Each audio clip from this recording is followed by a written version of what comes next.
But most founders, when they start a company, they think of marketing. First of all, they think of it in terms of Coca-Cola or Nike, like the 60-second commercial on the Super Bowl. Well, nobody can afford that. Like that's millions of dollars, right?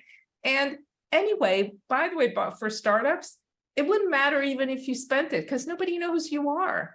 Welcome to the Business Ownership Podcast, brought to you by Awareness Strategies, helping you navigate the waters between entrepreneurship and ownership. Hey there, peeps. This is Michelle Nedelec, and I'm super glad that you're here with us today because I'm here with my most amazing guest, Orly. Orly, thank you so much for being here with us today. Thank you so much, Michelle, for inviting me. Happy to be here. Nice. Poor Orly has no idea what she's in for, but that's okay. We're going to have a ton of fun. So give everybody the highlight of who you are and what you do for business. So again, my name is Orly Zeewy, and I'm a brand architect and a facilitator of light bulb moments. That's what I usually open with that. And what I do is I basically have one superpower. I make fuzzy clear. Nice. I help you figure out who you are, who needs it, and communicate your zone of genius in a way that they get it, they want it, they value it, and will pay a premium for it. Nice. I love it. So how did you get into branding as a thing and clarity? That's a question I often ask myself. So I actually, believe it or not, this is kind of a long and tortured road to get here. So I actually started out as a fine artist, and I've been drawing since before I could write. And then, I discovered along the way that lo and behold, I wasn't that good compared to everyone around me who was doing amazing things.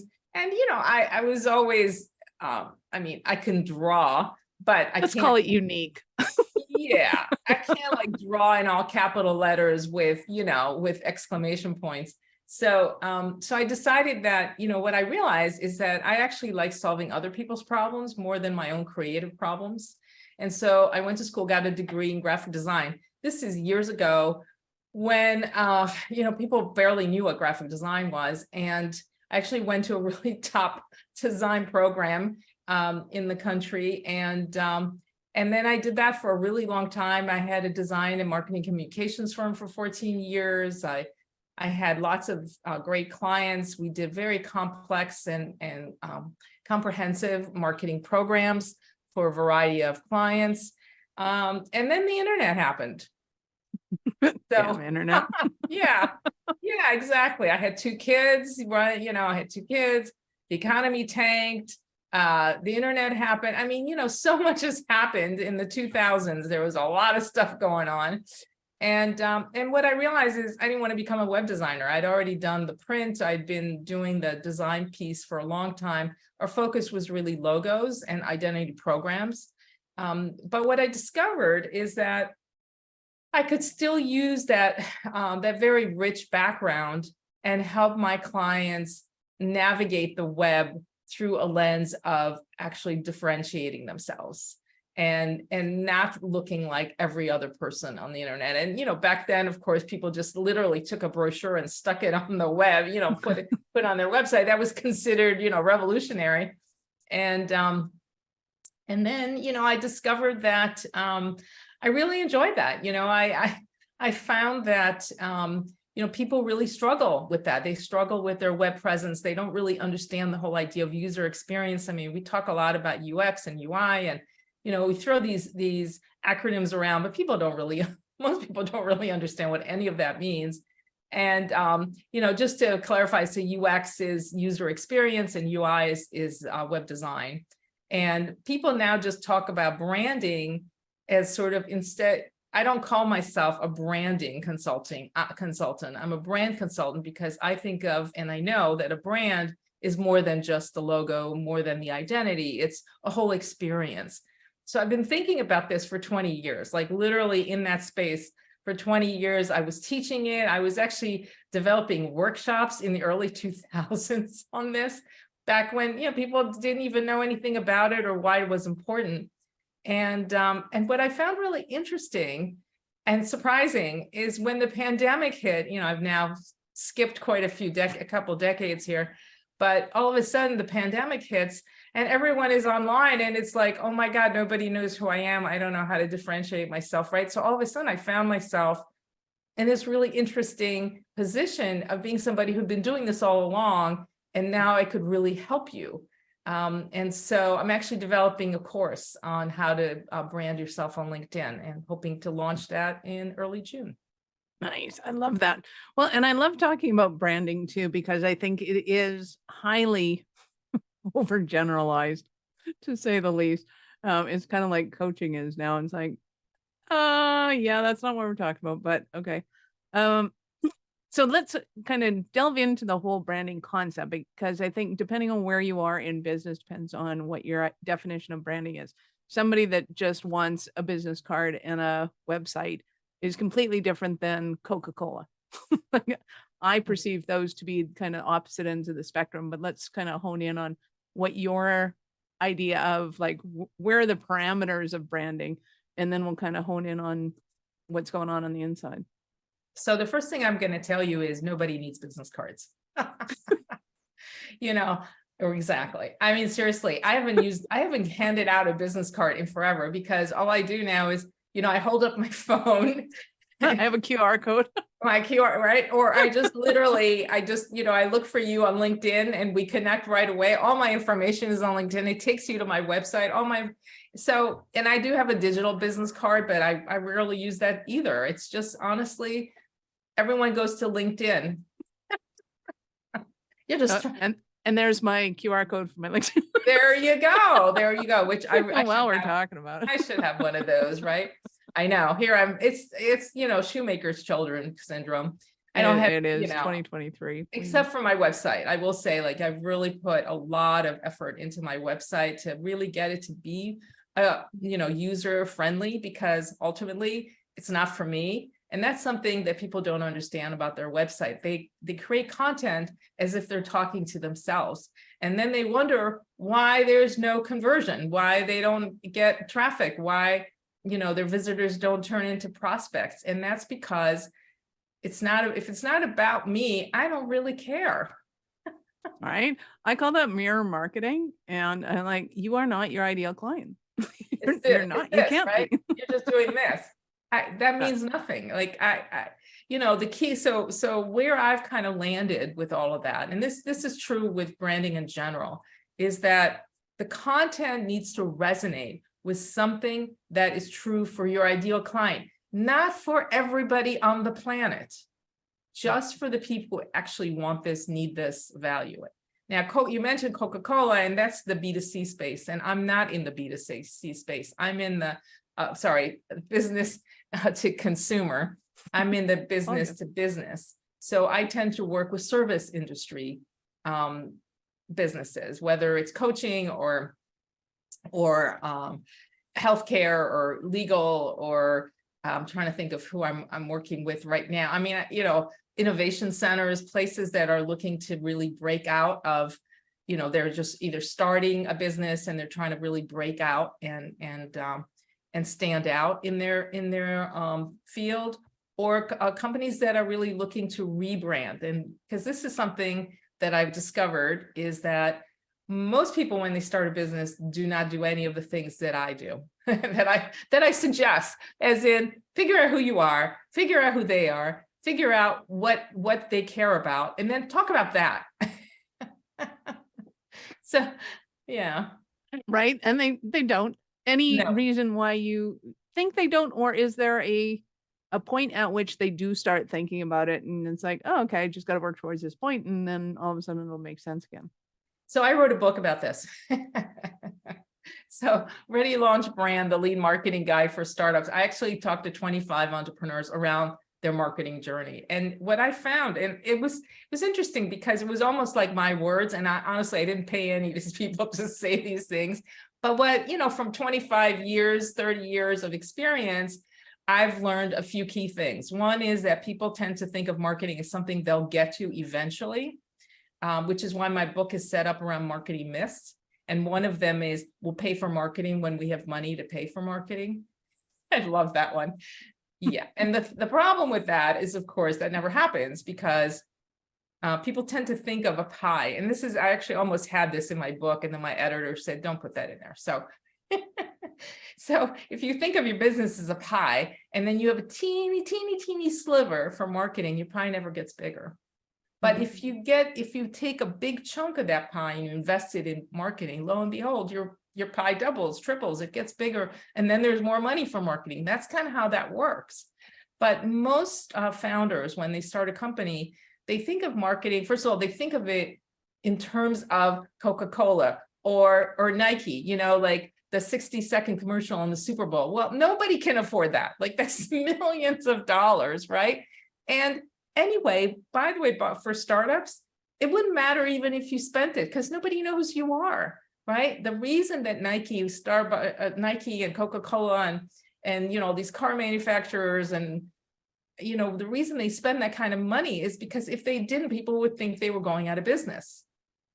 They're used to a certain level.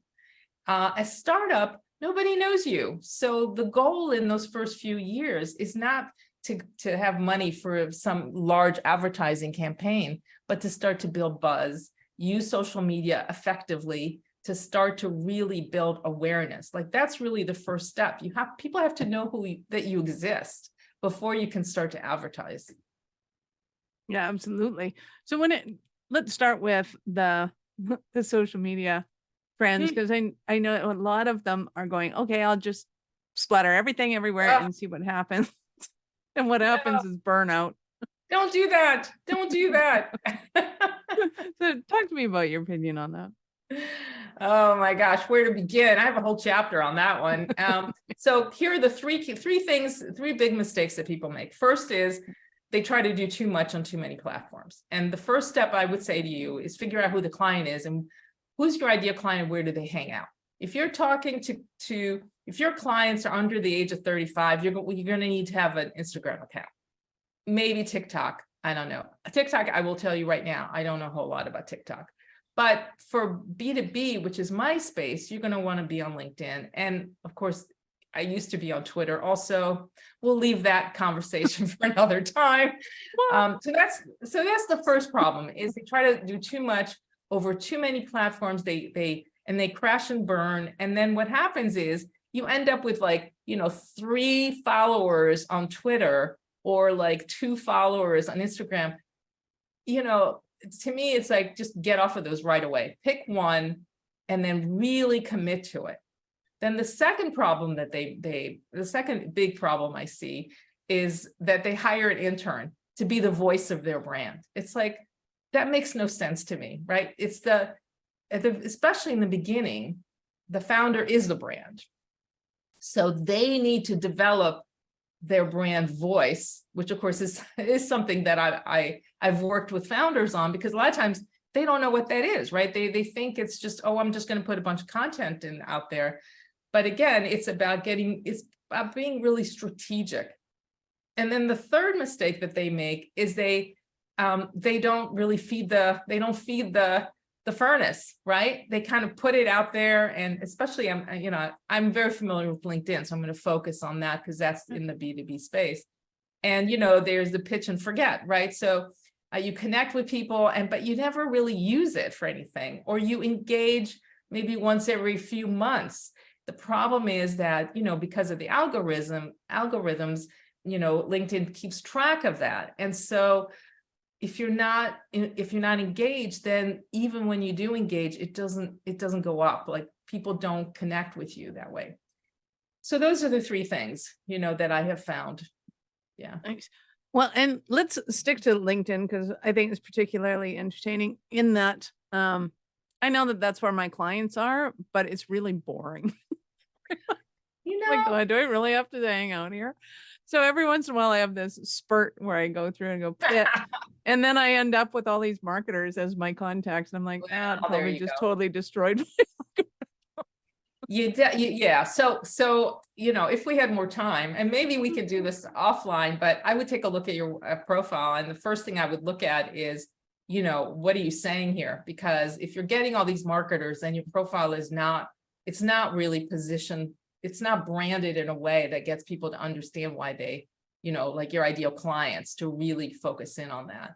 And I would say that's true for everybody that is in that experience where they're getting that. That it's not an uncommon experience. So if you're having that, first thing you need to go do, to Orly's point, is go through and figure out, are you talking to your audience, or are you talking at your audience, or worse yet, to a mirror? So I'll give you a great example. So, and I never name names, so I'm not going to name names now, but I was talking to somebody recently, and she's a leadership coach. It's another one of those buzzwords that, isn't everybody a leadership coach now? And she said to me, I hate it when people constantly tell me, what kind of leadership coach are you? And I go on her profile, and the first thing on her title is leadership coach. That kind. And I said, maybe that might have something to do with it. So that's why, so I could call myself a brand consultant, and I don't. I call myself your facilitator of light bulb moments. That actually does I've actually gotten work. I've gotten, all kinds of requests for speaking, for collaboration, mentoring, just because of that title. Nice. So let's talk about that, because I think there's a lot of confusion there too, as to how do you know that you have something that's catchy versus something that's kitschy? So it's like, nobody knows what that means. And well, first of all, I don't call myself your facilitator of light bulb moment because it's catchy. I do it because it's true. Well, and it says something. Exactly. And if it doesn't speak to you, you and I probably are never going to work together. So the whole process, and I've literally, this is my whole book is about this, and my whole process is around this. How do you get to that, that one line, that elevator pitch? You don't pick something out of the air. You've got to go through this process, whether it's mine or someone else's, to identify, who are you? Like what's your core value? Like in my brand strategy process, there's a whole, kind of sequence of, the exercises that you do to get to that, to be able to quickly sum up, this is who I am, this is what I do. And then there's this whole idea that there's really only one core value, at least in my mind. The core value is something you would do even if it was illegal, right? This is just who you are at your core, and that never changes. I'm always I find it so amusing when I see people say, well, our core value is customer service. Really? Well, unless you're Nordstrom's, and I have actually a great story to share that's in my book also, but unless you actually live that, and I don't mean just as it's something we talk about, but it's embedded in the organization. That's who they are, as customer service. Ritz-Carlton is another example of that. Otherwise, it's just a way you do business. That's not a core value. That's just what you do, because let's face it, if you weren't good at customer service, you'd be out of business. Right? People kind of expect that. Well, and here's the other thing. You want to be careful not to kind of shine a light on things that might cause more questions than provide answers. Well, and I find too that a lot of people will generalize customer service. So they'll say, oh yeah, we're great at customer service, but they don't really know what that means, because if they haven't honed in on who their ideal client is, and you get this string of people going through the door, each one of them has very different expectation of what customer service is. And you may not deliver on 5 of those 6. And, that's okay, but it means you have to change your messaging. Well, and this, just speaking on the whole messaging thing and how important it is, a client I had so many years ago was a summer day camp, and they had been literally messaging, I'm talking about decades about their lake. And so when I rebranded them, the first thing we did is we did an online survey, and 100 families responded to the survey, which just tells you how people love this place. And one of the questions was, what's the number one reason that you sent your kids here? Out of 100 people, guess how many people mentioned the lake? None. Yeah. 2. And when one of the questions was, what do you think of the logo, which also was built because it's all about the lake, right? When I asked that question, what do you think of our logo, most people said, what logo? They didn't even see it. And it had been around for 30 years. Wow. So it just tells you that, now what happened was, through the whole process, we landed on the real reason that people send their kids there. which is that it's a place where my kid gets to grow up in and really learn things, become a better person, a better human, and the whole idea of, the best kind of summer camps are the ones that do that, right? That prepare us for life. And so their new tagline now is, this is the place where small kids do big things. Nice. That's fun. Well, and I mean, really, I don't know if anybody's going to send their kid somewhere just because there's a lake. And in fact, there's probably a lot of them that won't send them because there's a lake. Well, it could be scary. I mean, it's like talking like, I don't even know, 200 acres or something. It was huge. It's a huge lake. So I understand why the lake was important. But what they fail to understand is that the lake was just the place where kids learned how to swim, how to boat, they learned how to do things as a result of the lake, but it wasn't about the lake. It was still about their experience. So at what point in somebody's business do you think it makes the most amount of sense to go back and kind of do that kind of research? Because I am sure if we surveyed, 98 out of 100 entrepreneurs, they get very emotionally attached to their logo. They get very attached to their messaging. They get very attached to weird things. And they're like, yeah, I wouldn't do that, but I will if you insist on it. At what point do you kind of get out of that and go, hey, it's time to listen to your audience, if not your marketing director? Well, of course, in the perfect world, they would be doing that right from the beginning. But that rarely helps. It's not going to happen. Right. I just said it, that's why I prefaced it by saying in the perfect world. So what's interesting, and I've done quite a bit of research on this. So, and by the way, the number one reason why startups fail is no market need. And that's because so many times founders, just throw stuff out there and go, well, I built it, they'll come, I'll get clients, and we'll go from there. And so part of it is really understanding what is it that you're looking to do. So, startups are called startups because their goal is to scale. What tends to happen is sometime around year 3 to 5, you hit a wall if you've done no marketing whatsoever. You can get by with some word of mouth. I mean, it's not like impossible. There are lots of people very successful, but eventually you're going to hit a wall, because what happens is, especially when you start to scale, you have people trying to sell something that they themselves don't understand. And so what you lose is the ability to do cross-selling, because people don't actually understand what your core business is. And the messaging eventually catches up with you, because as you grow your business, you do tend to shift. And sometimes what happens is that people shift based on whoever is their client at the moment, instead of thinking, who do I want as a client that's going to be a good fit? So I would say 3 years is usually a good time. I've found between 3 and 5. But I've worked with, look, the summer day camp, they were in business since the 1950s. So.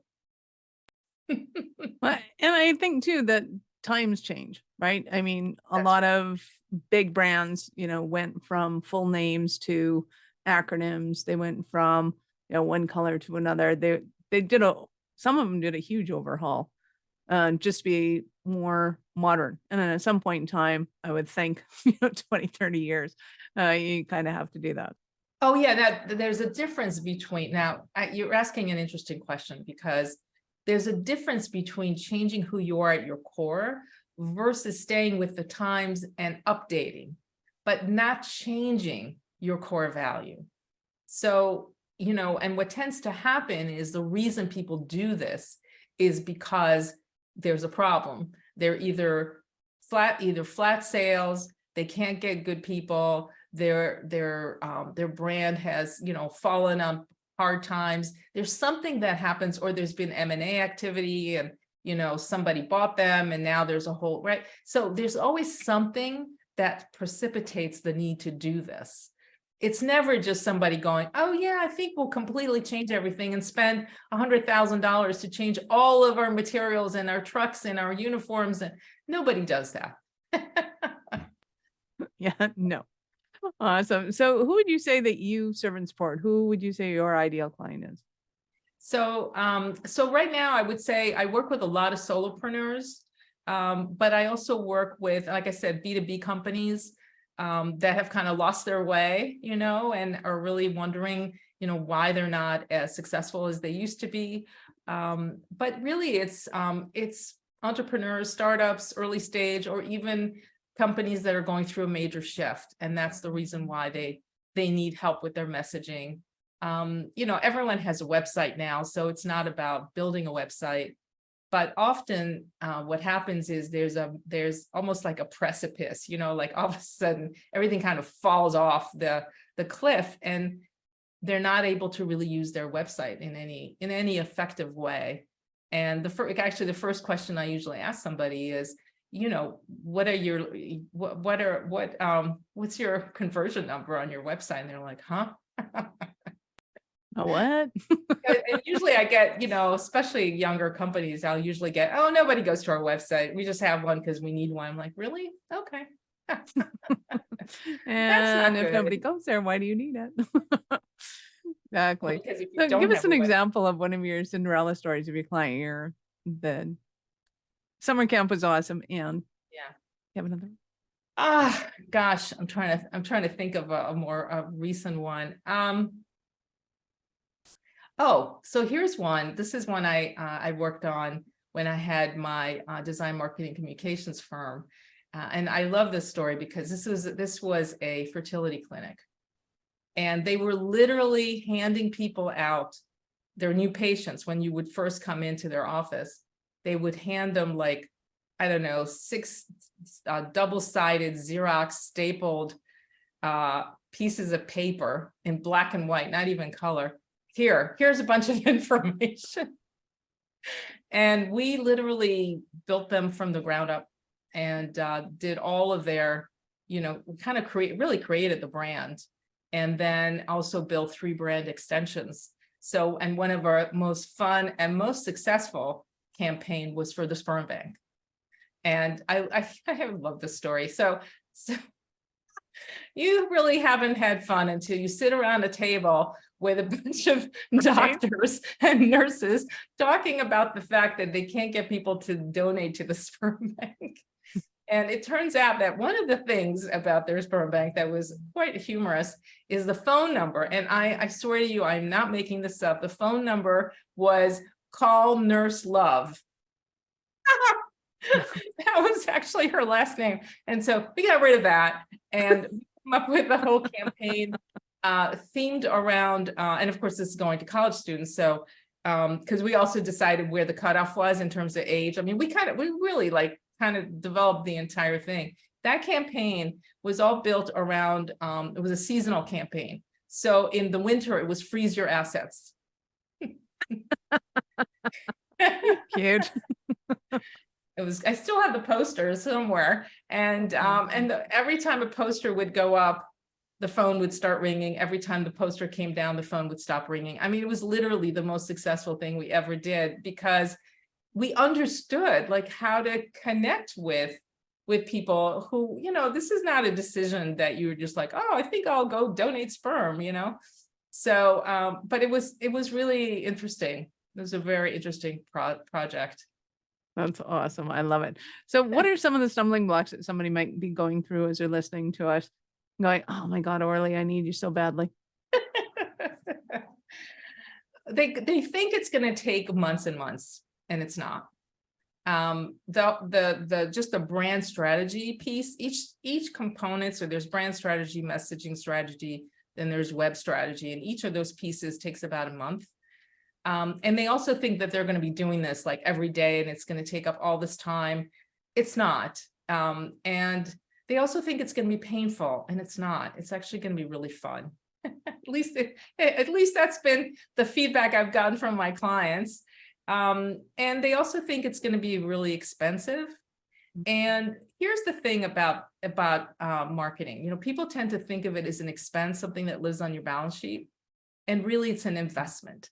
It is not. It's like any other fixed cost, something that you invest in your company. Just like, you don't just hire a lawyer every once in a while. You have one on retainer, you have an accountant, you have a bookkeeper, you have an IT person. You've got all these people because they help you run your business. And I'm a brand strategist, right? So I'm the person, I'm like your brand therapist also. Often I've been called that. And having somebody who can keep you on brand is really important. It actually saves you money in the long run. It really does, because a lot of kind of what we do with our clients is getting them the tech. So once they've worked with somebody like you and they have the content that they want and they know their brand, and then they just need somebody to do all the tech and hit the right buttons, and so Right. that they're not learning software, any of that, or training their people on how to do things. Oh, God. That's just a slow, painful road right there. Yes. But a lot don't realize the importance of when you have a clear brand established, that everything kind of flows that much easier. Nobody's ever staring at a blank page. Nobody's ever staring at, wondering what they need to do and how they need to do it to get it out. Or they're not doing this kind of smatter marketing of, we're going to promote this event and that event and this event and that event all at the same time, and nobody's going to have a clue what we're doing. So the cohesiveness of getting their brand together to us is paramount, and being able to hone in on that message so that they know this is the direction we want to write everything going forward, so that it translates well. That is an epic solution to all of their kind of lost money, because a lot of people will throw money at Facebook ads, go, oh, I just need Oh my Facebook gosh. ads, I just need this, I just need that. And it's like, no, actually, you got to back up and figure out, like, what are you saying in any of these? Like, don't send anything out until you know what you're saying and how you're saying it. So I'm a huge advocate. Yeah, sorry, there's another piece to this which people forget, and that has to do with once you're at a certain level, hiring, retaining and attracting top talent. People are, especially, since millennials and Gen Zers, of course, are the same. They're looking for purpose. And so the clearer you are with your messaging, the more you can attract the people who fit, the right people on your bus, as it were. And so often, people don't realize that, like, the lack of brand clarity also leads to people jumping ship. Not being able to retain talent, right, is extremely expensive. And I don't have the numbers off the top of my head, but it's costing millions of dollars yearly because of lost, because every time you lose somebody, you got to retrain somebody new. So it's both an internal and external issue. Absolutely. So I know our listeners are going to want more from you. How do they start that journey? Well, you can certainly reach out to me at orly@zeewybrands.com. That's my email. You can go on my website and zeewybrands.com and connect. There's a place there where you can schedule a discovery session with me.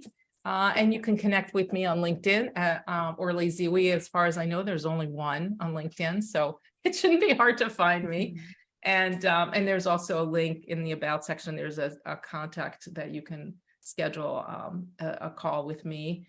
And you can check out my book, Ready Launch Brand. It's available on Amazon and all other online platforms. Let's see. I think that's it, right? We will, of course, have all of Orly's links in the show notes, so you can just scroll down and click on those. And of course, open up in a new tab, because we're not done yet. So, Orly, at what point in life did you know that you were especially kind of crazy enough to think that you could become an entrepreneur? Yeah, I ask myself that all the time. What were you thinking? Actually, it's funny. I come from a long line of entrepreneurs. In fact, on my dad's side, generations of entrepreneurs. And on my mother's side, generations of educators. So I'm both. I'm an educator and an entrepreneur, because I've been an educator, lifelong educator. But, I think ever since I was a little girl, really, because I saw my dad was always an entrepreneur, and he's an inventor. So he has like 17 patents. But the main thing is, and how I kind of got in this line of work, and also the reason I wrote my book, is because I saw how much my dad struggled. And every time I think about helping a founder, I think about that I'm also helping their family. Nice. I love that. Love it. Love it. I love it. You've been absolutely awesome. Any last words for our peeps today? Thank you so much. I've really enjoyed our conversation, Michelle. Thank you. I have too. And thank you for your time. I appreciate it. And I know how valuable it is. Thank you. Awesome. Peeps, this is Michelle Nedelec. Thank you for being here with us today. Be sure to subscribe to the show and share it with your friends. We love helping entrepreneurs grow. Thank you for listening to our show. I'm all about being a resource center for entrepreneurs to give them the information and the support that they need to make it in business. As such, the notes for this show can be found at our website at awarenessstrategies.com/blog. Be sure to subscribe, give us a rating. I like 5 stars personally, and share with your friends.